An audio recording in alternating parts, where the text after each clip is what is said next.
Hi folks, Linda Cheek here with the Wilkes Chamber of Commerce, and we're going to do some more exploring Wilkes. We have with us today Jamie Whitcamper, who's with Wilkes County 4-H. She's the program assistant. Jamie, it's good to have you, and thank you for joining us. Thank you for having us. Tell us who's with you.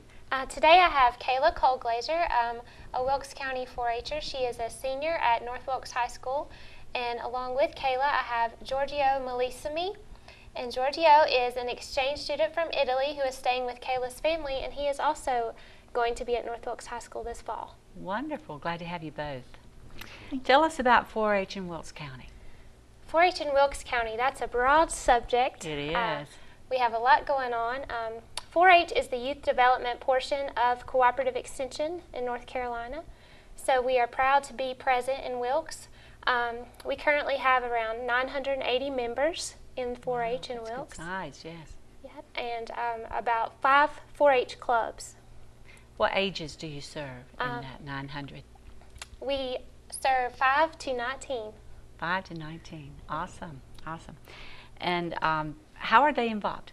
I mean, what type of programming do you have? What do they discover while they're in the program? Well, through 4-H we have 4 standard, which we call delivery modes, and those are community clubs, which is a volunteer-led, adult volunteer-led club. We also have special interest programs, which may be a 1 hour to 6 hour program that we do. Those might be on a specific subject such as gardening, cooking, different things like that. About skills, do they gain skills while Yes, they're in the program ma'am. too? Leadership is a main thing we look to have kids be able to present in front of people, do community service, participate in local government with citizenship skills. Wonderful. So life skills are what we focus on in the 4-H program. And that's one of the major things that we need in today's society. We hear that from business people so often, is those life skills are lacking a little bit. Tell us about your summer activities. I know you've been a little busy. Yes, ma'am. We operate different special interest programs throughout the summer. This year we had a Rethink Ramble and Row camp, which focused on physical activity and healthy eating. So the kids learned how to pack healthy lunches. We went on a hike to Stone Mountain, and then we visited the National Whitewater Center in Charlotte, North Carolina, where they were able to raft. Kayla actually attended that trip with us. Wow. Was that exciting, Kayla? It was. I had a bunch of fun with everybody, and we learned so much. Right. Was you nervous a little bit about that? Of course, I've never went rafting before, and when I went there, I didn't know what to do, but everyone helped me, and it was great. I've never done that, so that would be a challenge for me.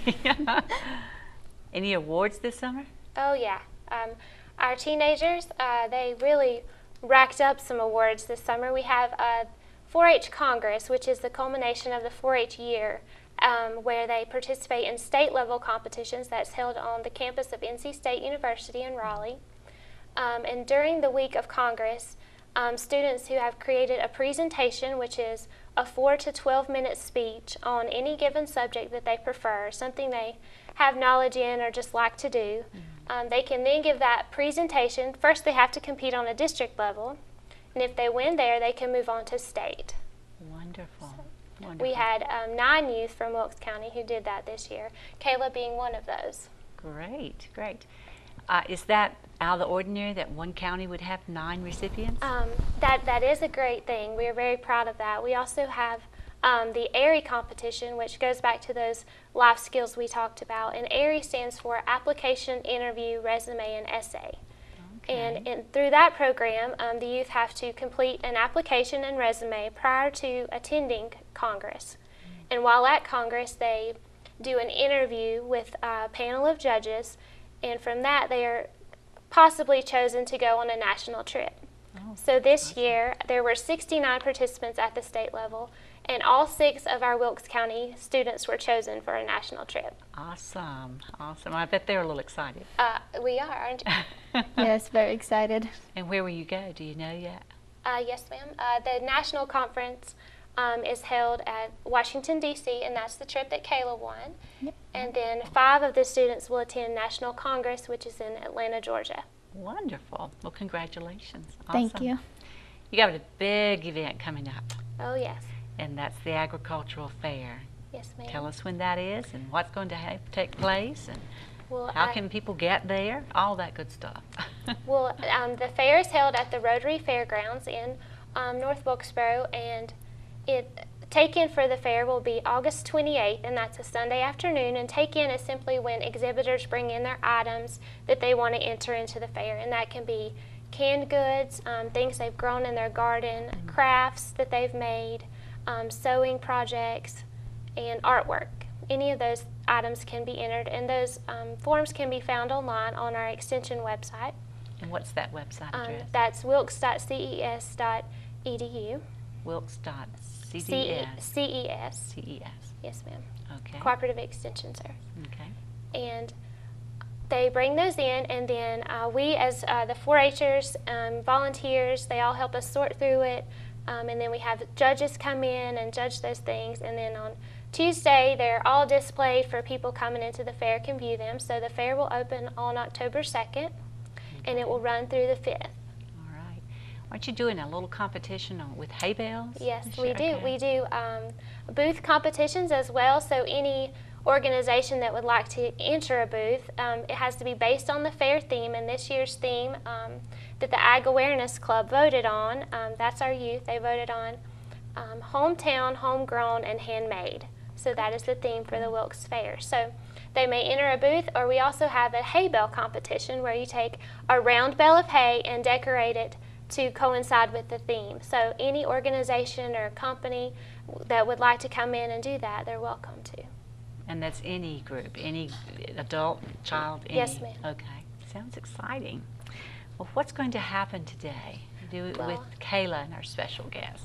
We brought Kayla along today because Kayla won a gold medal at district level with her presentation and silver level at state. So we are excited for her to present her presentation on cookies today that she did. That sounds exciting and delicious. Can't wait. So let's cut and go to Kayla making her cookies. Hi, I'm Kayla Colglazier. I'm from Wilkes County. I'm in the 4-H skills group, and I'm here today to show you a presentation on how to make minty mint morsels. Yum! They're like a mint cookie, like Thin Mints, and I believe you'll love them. Everybody has so far. So, with any cookies, you always have to make sure you have the right materials for the recipe. You need your measuring cups, you need your measuring spoons, you need other spoons to mix with, mixing spoons, you need a whisk, some spatulas, and some mixing bowls, and then all your ingredients. A refrigerator, a microwave, an oven, some baking sheets, your cookie cutter, a rolling pin, cutting pin, wire rack, and then you're ready to start baking. But the ingredients you'll be needing for the first part of this recipe is going to be your milk, sugar, eggs, butter, shortening, vanilla extract, salt, flour, baking powder, baking cocoa, and cinnamon. The first step in using all these ingredients would be to get one mixing bowl. Doesn't matter what kind it is, as long as it holds the ingredients. Now, first you'll start creaming your butter and shortening together. You have 1/3 of the butter and 1/3 shortening. I already have all the ingredients measured out right here, so I don't have to measure them while I talk and show you guys. And then here's the shortening. You have to make sure the butter is soft before you do this so that it makes it easier to cream together the sugar with them. And it saves you plenty of time. So once you have that, you'll take a spoon and you'll start mixing these together. And then you'll continue doing this until you have it fully combined. Once you have it fully combined, you will see no big pieces of sugar or no chunks of butter or shortening out. Once that is done, you will set it to the side while you make the next part. The next part is going to be the dry ingredients. So let's start that. So take another bowl and start adding your dry ingredients. You'll start with your flour, your baking cocoa, cinnamon, baking powder, and salt. Once you have all these there, you will then take your whisk, and whisk them together. When you measure out your flour, always be sure to whisk the flour before measuring it out. You whisk it and then you spoon it into your measuring cup. You do it this way so that you get the exact measurement of flour. For if you just scoop it right out of the bag, you end up packing together the flour, which gives you more than you would probably need. So whisk it until it's fully combined and it's all the same color. Make sure you look closely because the baking cocoa really likes to stain the little balls and chunks of cocoa. So keep mixing and whisking until you see there's no more balls left. Once that is done, you will then go back to your shortening, butter, and sugar batch. In this batch, you'll be sure, because all these are fully combined, you will then add your 1 tablespoon of milk. You'll add your vanilla extract, and you'll add your egg. Now, the thing is with the egg, never ever crack the egg and put it right into your sugar mixture or any recipe you're doing, even when you're cooking eggs in the morning. First, you crack the egg, crack it over another bowl. I'm cracking it into the container that I had. Now, you do it like this so that then you can look at the egg on top and maybe from the sides if it's clear. This is to make sure you have no shell inside of your egg. And once you make sure there's no shell, which there is none here, you will then pour it right into your sugar mixture. After that, you combine these together. Once this is fully combined, you will then incorporate the two mixtures together. And that will make you come out with your dough. Okay. So take your flour and your cocoa, the dry ingredients, and pour it right into your liquids. When you do that, you start combining them. This may take a while, but if you continue, you eventually come out with the dough. This is the part that a lot of people like to use the mixer with. For not everyone likes to use their arms, they don't have great arm strength, and it's so much faster. You can turn on the mixer and leave. So you combine this until you come out with the dough. The dough you will come out with will be this. This is your dough. Once you have this, you will then put this in the refrigerator for 8 hours or overnight. Once you have that done, you will then get a baking sheet out. Not a baking sheet, but a big hard surface, something so you can put a lot of pressure on. You'll take your dough out of the refrigerator and put it on this. What I have here, this is actually a plastic thing from cereal boxes, what the cereal comes in. You clean it and you cut it. This helps with keeping things clean and keeping things from not sticking too much. So I put this on the bottom, I put my dough on top, and you either put another one on top or wax paper. I have wax paper here. So you put those on top and then you flatten it to 1/8 thickness. You also add sugar in between it if need be, if you think it's too sticky. Now, be sure to hold down your wax paper and other papers, for they do like to slide. So, sometimes you can hold it against you on the counter, or you can just hold it down and pull it this way. Once this is done, and you have 1/8 thickness, take your one sheet of wax paper or cereal plastic off. You'll then take your cookie cutter. I have 2 of them here. I usually use the bigger 1.5 inch, but for this time I'm using the 1 inch. I find this one is more of a bite size, and everyone loves this side better than this one. This one can be a little too much cookie. Now you can always do a shape on the edge, or you can do it just straight. We're going to do just straight for this time. You will then cut down and make as many as you can in what you just did. Tear away the extra all around it, so it makes it easier for you to pick up the dough that you just cut. Put that in the next container. You then pick up your cookie and put it on a baking tray, as I'm doing here. Ta-da! What we have here is parchment paper. You put parchment paper down so that it protects your baking sheet and it makes it easier for the cookie to come off when it's done baking. So now you take this and put it into your preheated oven at 375 degrees for 6 to 8 minutes.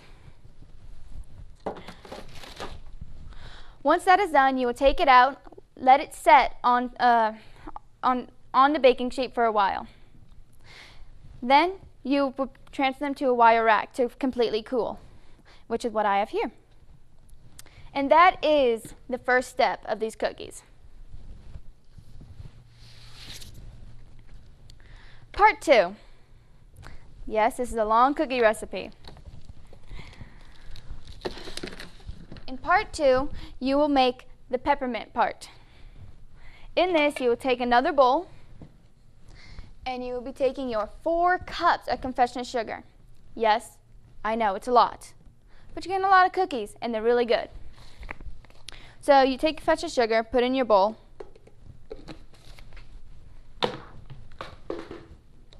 Then you will also take your 5 to 6 tablespoons of corn syrup. It usually asks for 6, but I always put 5. For 6 always makes the peppermint too sticky. So you take this and pour it into here. Now, what I always do, or what you should always do, is when you measure out your corn syrup, be sure to whisk out or take out everything that's inside the measuring spoon. For if you do not do that and you keep filling it and dumping it, filling it and dumping it, that doesn't work.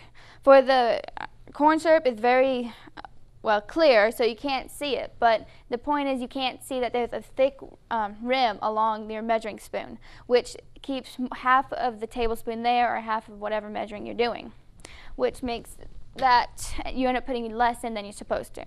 So always make sure that you spatula it out. Next, you will have your melted butter.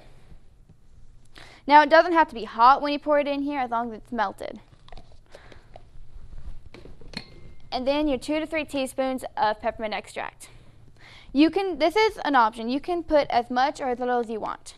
I always put a little more because I really like the peppermint, but it's my preference. A little less is good too. But if you put too much, that's never good. Tastes like you're eating toothpaste. So once you have this, you will then mix them together with another spoon. You continue mixing this until you come with another paste. This one will then be thick and white. It may take a while and a lot of arm strength. But once that is done, you will end up with this. Now, unlike the dough, you do not have to refrigerate this before putting it on your cookie. So take your cookies and take your peppermint extract. What I like to do is roll it like this. I roll it so I get a long thing like this. I do this so that I have my cookies ready and I have my peppermint extract ready. I tear it off and I have a little ball already made.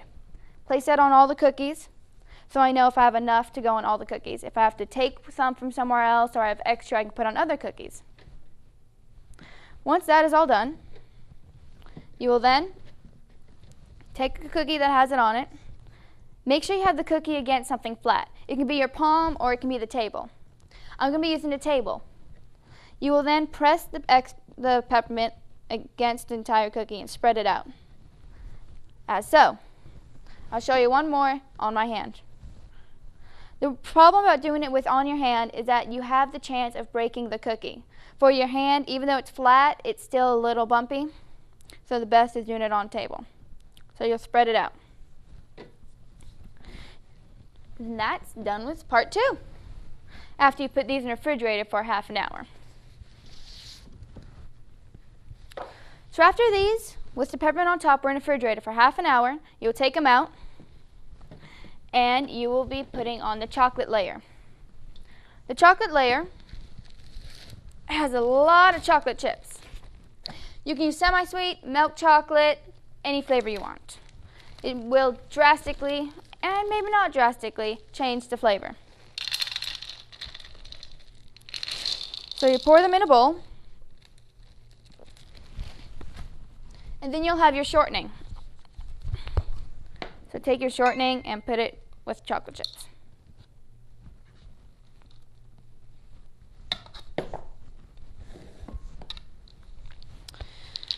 Now, you want to melt the chocolate chips, but what I like doing before I put them into the microwave is I like to mix together the shortening and chocolate chips. I do this because the shortening is made to make the chocolate smooth, and it makes it so the chocolate doesn't end up hardening and not melting correctly.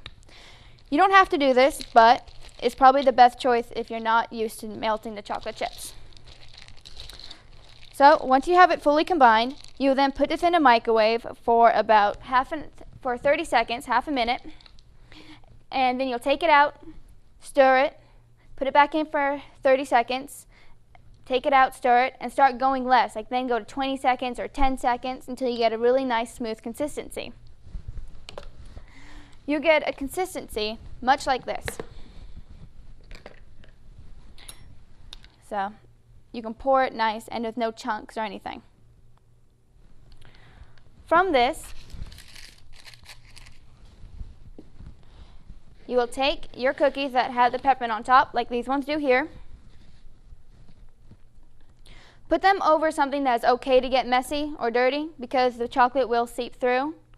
And so you can put on a towel, a paper cloth, put it inside another bowl. But you'll have these setting out. Then you'll take your chocolate and you'll pour it on top.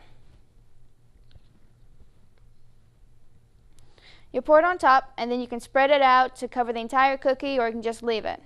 I like to spread it out because I like having an even chocolate layer right on top. Once that is done, you will then leave these cookies to set. They will set and they will dry. You can either put them in the refrigerator if you want to have them done quicker. But you should wait at least half an hour or more, for the chocolate does take time to harden. Once that is all done, you're done with your cookie. You get to eat it. Enjoy. But to summarize what I just did, first you have to make sure you have all your ingredients and all your materials. Then you have to mix the first layer of the cookie and refrigerate it, and then bake it, and you'll have the hard cookie. Then you make the peppermint part, which you put on top of the cookie, and then you put that in the refrigerator for half an hour, take it out, and you melt the chocolate, put that on top of the peppermint, and let that harden. Once that's all done, then you may eat the cookie and enjoy, which is the best part. Now, yes, this recipe does not look the healthiest. I know. But keep in mind, there are some healthy points in everything you make. First of all, in these cookies, there's a lot of mint. The mint is rich in vitamins A, C, and B2. It helps get rid of headaches and migraines if taken regularly, and reduces the growth of bacteria and fungus in the body, and of course, if taken regularly. Now, the chocolate chips that I use semi-sweet. The recipe originally called for milk chocolate, so I made it healthy by adding semi-sweet. It has a little less sugar than a milk chocolate does. But a semi-sweet is also high in antioxidants, which increases high density and good cholesterol. And the chocolate reduces the risk of heart failure, which I think is why girls eat it all the time. Now, the cocoa powder. The cocoa powder is unsweetened, which as a result has less sugar in it again. It gives a real chocolate taste without all the calories. Now, the cocoa contains B vitamins and minerals such as magnesium and copper, and it's a good source of dietary fiber. Then the cinnamon. There wasn't much, but just a little bit of cinnamon can go a long way. You put it in anything and you can already taste it, even just a little bit, which happens in these cookies. First, it helps lower your cholesterol and reduce inflammation. And then it controls insulin levels and helps in the treatment of type 2 diabetes. Now, I may have used a lot of sugar in this, like you saw that confession of sugar, 4 cups, but this recipe makes 9 dozen. That's a lot of cookies. So think about that. Take that 4 cups and divide it into all those cookies. You don't have as much. Now, these are all the website that I got all my information. This is actually the book that I have that I found the recipe on. And these articles and websites are all the ones that got all the information about what is good about the cocoa powder, the chocolate, the cinnamon, the peppermint. Now, that is the end of this presentation. And normally I would ask for questions, but as I see, the audience is on the other screen. Now, thank you very much for listening, and I enjoy you have a good day. Well, we're going to go enjoy these cookies. We want to give you highlights of what's going on in Wilkes County from now until September, the end of September. There's always lots of activities, so we need you to explore Wilkes. At the Wilkesboro Raceway Park, we've got racing on the 23rd of August. That's tomorrow night. Please come out and enjoy those fast cars, those jet cars, funny cars, gear jammers. Good time at Wilkesboro Raceway Park. Then on the 23rd at 7 o'clock in the evening, you can have geology at Stone Mountain. And that's the park rangers going to be there at Stone Mountain at the Hutchinson Homestead. And they're going to discuss park genealogy. So geology, excuse me, not genealogy, but geology. So meet in the field behind the homestead at 7 and experience that. Then at Raffledini Vineyards on the 24th, we'll have a sampling of culinary delights in local restaurant. You can enjoy the wine tasting and the food. Again at Raffledini on the 29th, it's the last Friday of each summer month that they will host a tasting room hours, and they'll do sunset over the mountains. And that's enjoying music and relaxing with the wine and the pizza. Americana Day is August the 30th. That's downtown in North Wilkesboro. You can celebrate Americana by having at least coming and experience at the Record Park. You have to be 18 years of age to participate. Predators on Stone Mountain. That's on August the 30th as well. You'll meet a park ranger at Stone Mountain State Park and learn more about the animals in the food chain there on Stone Mountain. On September 1, we have a local Labor Day celebration at Raffledini again. Come out and celebrate the summer. You have an electric mix of music and again a day of picnicking and good wine. On the 5th of September is the 13th annual Wilkes County Quilters Guild. That's their annual quilt show. And that will be held at the Stone Center, I think. Again, that's the Wilkes County Quilters. Go to their website for more information. The Walker Center will have their opening on September the 5th, and that's with Ronnie Millsaps. Ronnie will perform that night at 8 o'clock. You can get those tickets online, or you can go to the Walker Center website and ask for more information to purchase tickets. The Key to the Blue Ridge Fall Classic Regional Cruise-In is going to be held in North Wilkesboro on September the 13th. That's from 1 o'clock until 5 o'clock downtown North Wilkesboro. Movies on Main. Ratatouille will be the movie, and that's going to be September the 19th. And this is after the open air market. The movie's going to be on the lawn of the Wilkes Heritage Museum. Starts at 9 o'clock, free to the public. Come out and enjoy the movie with the kids. The 10th annual Shine to Wine Festival is September the 20th. That's downtown North Wilkesboro. They'll be highlighting a lot of the local vineyards and also some of the regional beers. So come in, enjoy the music, and we'll have good music all day long. That's the Shine to Wine Festival, September the 20th, from 12 noon until late in the afternoon. Music on Main comes in again to downtown, and that's going to be at the Heritage Museum on September the 26th. That's in Wilkesboro. There is a ticket cost on that, but you can go online again to the Blue Ridge Music Hall of Fame or to Hampton Inn or the Holiday Inn for ticket information. The Wilkes Agricultural Fair, you just heard Jamie talking about that. That's September the 20th. September the 30th. It starts at 5 and it lasts through October the 4th. So be sure you put that on your calendar to come and enjoy. Explore Wilkes. You'll be glad you did.